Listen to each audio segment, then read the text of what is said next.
Hey there, everybody. Welcome to our reaction and review for What We Do in the Shadows, Season 5, Episodes 1 and 2. They gave us 2 episodes. Why not? Let's all be like Robin Sparkles. Let's go to the mall, everybody. I'm so excited that this show is back. This is one of the funniest Yeah. comedies that's out there. I mean, the cast is great, the writing is great. I mean, what a cliffhanger we were left on last season. Is Guillermo going to be a vampire? Sort of. Sort Question of. mark? Listen, I have 2 Yeah. theories on why he's not turning. Yeah. 2 theories. So make sure you stick around for that. There's so much. I mean, there's a lot of comedy to talk about, but there's also a lot of like what's really going on here. Like, there's some theory stuff here. I've got my own theory as to a little bit of like where we're all heading with all of this. Also, who's your favorite vampire? Laszlo. Dare you? That Tom Selleck, Blue Bloods looking vampire. We all know that it's Nandor. Press 1 in the comments if you also agree it's Nandor. I'm just kidding. This isn't live. But you can leave that in the comments here for us. Who is your favorite? Laszlo. Just say no. Nandor. Nadja. There's a lot. Like there. Okay. Guillermo? Sort of. He's sort of vampire now. He can be Vampire. on the list. Derek? Okay. Watch there be about all the Derek stands are coming out at this point. He tried with Guillermo. Give him some Derek. points. What a order. great character. All right. Well, of course, like we said, there's a lot of fun stuff here. If you are new to the channel, I am Matt Rose. This is Jessica Bun. I promise I am not the vampire Colin Robinson. I understand why some people out there may not be confused. I have not picked up a job as a waiter. I was not working in corporate America. None of these things happened to me. I might be an energy vampire, so I apologize in advance to everyone in advance of everything we're going to talk about here. Yeah, we're going to be here all season long talking about what we do in the shadows, so make sure you hit that subscribe button. Okay, let's get into our theories. All right. So when it comes to Guillermo, we know that he paid Derek a bunch of money to turn him into a vampire. And then he had some second thoughts about it. He was like, oh, I don't know. And then Derek was like, to the wind, and decides to fight him anyways. Yeah. And he feeds off of Derek as well. So why isn't he turning? Here are my 2 theories on that. All right. The first one is that he made an oath to be a familiar to Nandor. And with that oath comes with only Nandor is able to turn him and nobody else. And so if somebody else does, then it just doesn't end up really working because he swore basically a blood oath to one vampire. So now only that vampire decides when it's time to turn them. Yeah. My second theory is because he has Van Helsing blood, and this is, its own sort of universe here over on What We Do in the Shadows, right? So anything's possible. But because he has Van Helsing blood, and we know that Van Helsing was human, so he could have been turned into a vampire, that throughout time, the Van Helsing bloodline built up a bit of an immunity to being turned, where they could still be turned, but sort of. It's like a lesser version of it because they've been hunting for so long. And that would explain why Guillermo has been able to just do all these flips and whatever, that it's part of his blood and it's part of his genes, that maybe because they're against the vampires and it's in his blood that he's built up an immunity. So those are my 2 theories. Okay, so I think both of these are really cool theories. I think either one of them could end up being true. Now, just for me, and this is just based mostly on like personal preference as opposed to like fundamentally which could work in What We Do in the Shadows world. Everything works in here. Exactly. So it's just like, for me personally, I like the first one better just because I like the idea of Guillermo and Nandor being so intertwined. Like, I love this relationship. It's one of my favorite parts of this show. So to have it be the situation where Guillermo is really dependent on Nandor to be able to do this thing that Nandor repeatedly keeps telling him, it'll happen. It'll happen eventually. And just, define eventually is very different for you, Nandor, than like an actual mortal with the lifespan. Yeah, because this is the other thing that came up in the birthday dinner. Yes. Is when Guillermo was like talking about, oh, what if somebody just went against their vampire and got turned somewhere else? the three of them got really silent and very serious. And they were just like, oh, that's a no. Like, you would bring such shame on Nandor that he would have to kill you and then himself. Like, there's no way is Nandor able to get through that, and no way would you be able to get through that. Like, it's such a shame on everybody. But that conversation made me feel like there's more to it. Like this, that maybe he just can't turn. Like, you know, he can't bat. We just saw he just had some ears. His vision got better, but like nothing else is really happening to him. So my vision's really bad, guys. I'm like legally blind in one eye. I'm legally need to blind pay too. Derek to bite you. I was about to say I could go with this slightly better eyesight. I can't see at all out of my right eye. Can somebody help me out with that? No. Better than 2020. Yeah. Well, okay. Now the thing is to where I think all of this is really going. Like, this is where I have my tinfoil hat on, is just that we haven't really seen it be explored on this show yet, the idea of being cured of vampirism. And I think with each season, they want to do something a little bit new. And based on at least what we have seen already with Guillermo, it doesn't seem like he's going to become a full vampire at this point. It's been a little while, and, you know, what happened for Derek a lot quicker. And we also know what happens now if he tries to, you know, become a vampire again. He's just going to go all over the place. That was so funny to see him go to the Baron and be like, I turned my neighbor because, you know, he was running his leaf blower or whatever all the time. Yeah, to double down on it that, you just explode. Yeah. I think the only way Guillermo is going to be able to make this work, if he ever wants to after going through this, is that he's going to have to find a way to cure himself. Now, what does that mean? I don't exactly think he is surrounded by experts on curing themselves of being a vampire, because they are all still vampires. Now, my experience of curing vampirism comes from I know where we're going the video game The Elder Scrolls 4 Oblivion, which is quite possibly the most frustrating and annoying quest of all time. It is beyond frustrating if you have played that game. It goes on for so long. You can't go out during the day. You burn up. Oh my goodness. But once you cure it there, you don't become a vampire again. So, I mean, could it be like that here too? Are What We Do in the Shadows taking their inspiration from Todd Howard, creator of The Elder Scrolls 4 Oblivion? We will all see, everybody. But I think this just in itself has the potential to be a really interesting season to sort of explore, because it allows for this idea of Guillermo going on this personal journey, which most of the other vampires don't know about, with one very notable exception here in Laszlo. Now, okay, first of all, I'm gonna get used to this by the end of the season. Maybe. My temptation every time I think about Laszlo is to just come on here and be like, Nandor! Laszlo is the most ridiculous person who has ever been. Funny. He is so extra. Everything Laszlo does.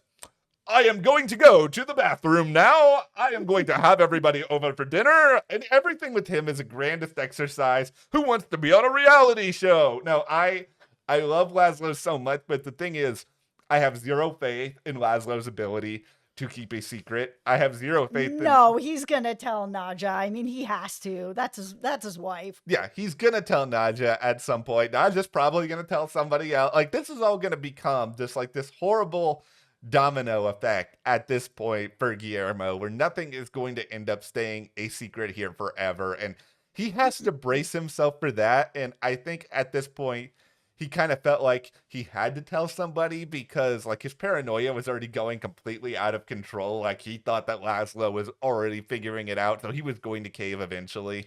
Yeah, I mean, I didn't know that it was going to happen as soon as the second episode. I thought they were going to kind of play it maybe, 3 or 4, somewhere a little bit further down the line. But Laszlo being the person that knows is probably actually his best bet, because we saw what happened last season, with the baby Colin Robinson, and where he did stay behind, and he does actually care about people. He doesn't want to show that he does all the time, but he actually does. I think he's one of the few vampires on the show that, deeply, deeply cares. I mean, Nandor does as well, but, we'll get into all his magic a little bit later. But I think that Laszlo has just a better understanding of humans, and maybe it's because he's more recently turned. Like, he's the youngest of those three. I know he's still been a vampire for a while, but he feels like the one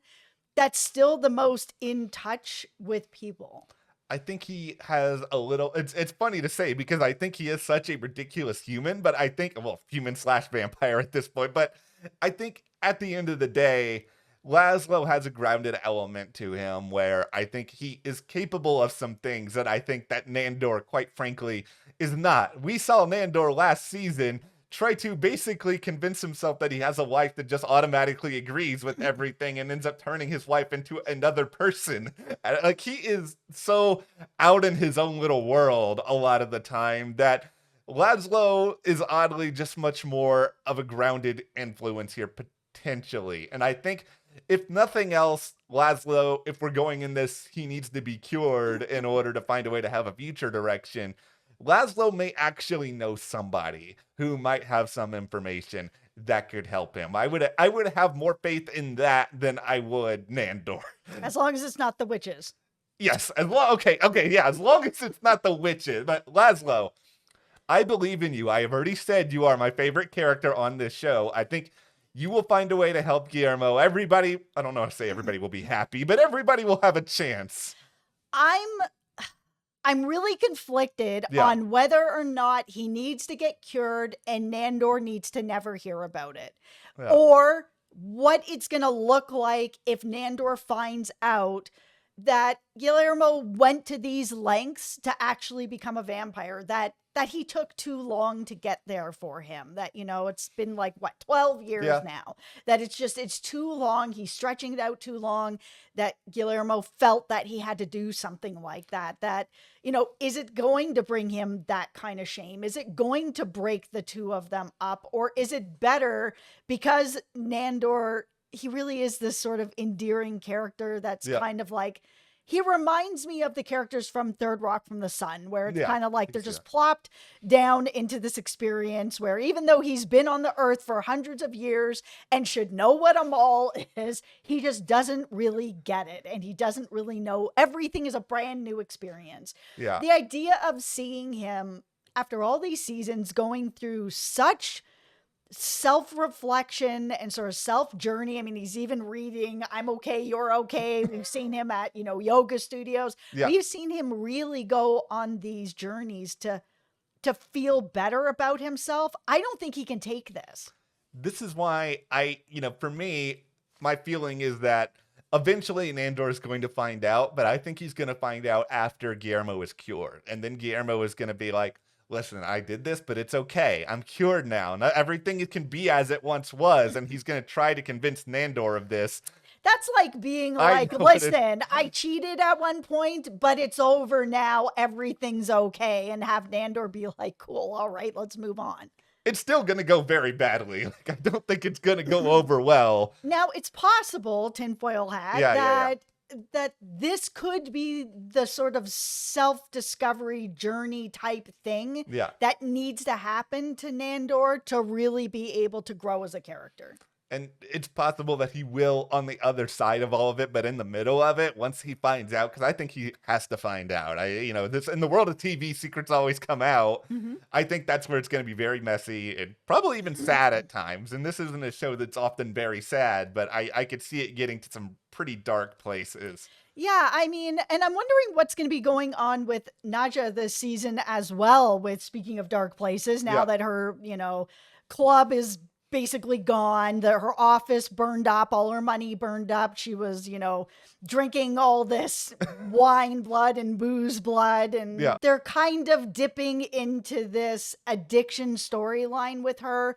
Are we going to see a little bit more of that play out now, where she's kind of sobering up, realizing that she doesn't have any friends around her? There was that whole storyline going on with the guide where she's just kind of like, hi, I'm your friend kind of thing. And Nadja's just like, no, there's no one with me. There's no one around me. Like, man, I even sat on my dolly and, everything is just going so badly.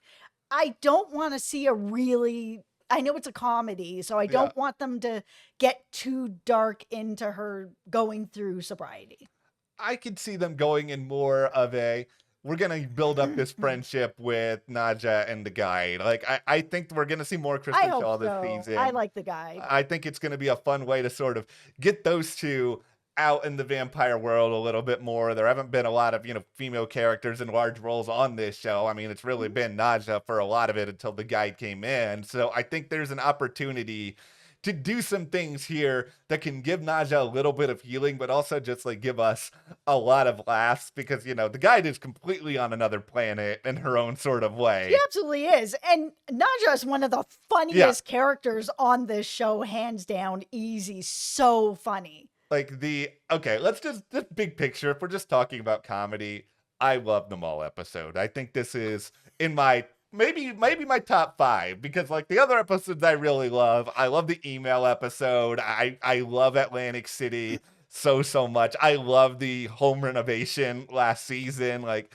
but this episode, it encapsulates so much what I love about this show, which is just the weird fish out of. I know what you're doing. You're already thinking about it. Dying. Nandor on that carousel, riding around, being like, "Look at Jean." I just fell out of my chair. I loved him on the carousel. He's so wholesome for, a killer. And I mean, seeing Nadja with her dolly trying to get her legs fixed at the Build-A-Bear was great as well. It just like, I think we have all had an experience of just being in the mall and just sort of being like, what's the point of a lot of this? And they really did a very good job of like pointing out a lot of these different various mall things, like, Laszlo walking by the like perfume salesperson and going like full Logan Roy and telling her to F off. Like all of it was just, it was so ridiculous and so funny that it was a great way to sort of be like, we had these really big moments at the end of last season and they are still there, but we don't want to make you guys forget that this is still a comedy and we want you to laugh and have a really good time. It was also really good to see Nandor and Laszlo kind of work through some of their differences because, we saw the whole hunting episode and everything that was going on where they're really sort of at odds lately. And then seeing them have this like guys' night out with Sean's friends, and, Laszlo kind of, ragging on Nandor to be like, "Oh, you just hypnotize everybody," where Nandor's like, "All right, I'm not going to hypnotize anybody. Let's see how you get through life with charm," which turned into such a disaster that by the end, seeing the two of them sitting in jail and having Laszlo have that moment of just admitting that he's jealous, that he's just like, "Listen, I can hypnotize, but not like you. Like you really are gifted in this way." And it felt like a real bonding moment because it's like now that jealousy is just kind of like a bit gone. It's deflated in a way because now it's just out there. So, Nandor is a caring guy. And if he knows that that's something that really bothers him, then maybe he'll tone it down just a little bit in front of him so he doesn't feel so threatened. Laszlo, I mean, it's incredible that Laszlo has managed to go through his entire vampire existence thinking that he is the most incredible human who's ever lived in a lot of different ways. And it's a rare moment He's Tom Selleck. That was incredible. Like all of that was just so unbelievably fantastic that of course one of Laszlo's favorite shows would be Blue Bloods. That is like the complete opposite. But so funny. He thinks of himself basically as like the commissioner of all vampires in that same sort of way. And for him to just sort of realize, okay, maybe I'm not as charismatic as I like to give myself credit for, as I like to project myself outward to be, and that I need Nandor. And like they've all had to sort of realize that, okay, we need Guillermo as well. And they all have this sort of bizarre extended family unit. And like that dynamic is what makes them work so well. And this is why, this drama with Guillermo now is so interesting, because now you have secrets being kept from other vampires, and what is that going to do, and how is that going to change up the dynamic long term? Yeah, especially since we did just have this breakthrough with Nandor and Laszlo, where there is a bit more of a better understanding between them, and they are coming together in a better, healthier way than they have before. If Laszlo sits on this secret and doesn't just go straight to Nandor, that's going to really tear them apart. It's going to be a problem, and I think it will be a problem. But you know what's not a problem? the fact that we're 5 seasons in and the show still just feels as good as it always has been, like, Yeah, it's just been able to keep the bar high. that is really, really hard to do. By most seasons of like season 3 or season 4, everybody is just like, this is not cool anymore. Yeah, we get the jokes, whatever, but this show is always fresh. I think it's just because it's always been a little bit under the radar. So it's never gotten to the point where it's just like everybody is in on it and now nobody's like, well, now it's cool anymore. What should be real? What just be like the thing that broke the camel's back here? And now everybody's now that these people, now that like the Colin Robinson vampire lookalike is covering this show, I'm not into it anymore. Yeah. All right, no, but thank you guys so much for hanging out with us, talking about Shadows. Really fun first 2 episodes of the season, and thank you to all of our patrons for your support. Thank you. We really appreciate it, and we will see you here next time.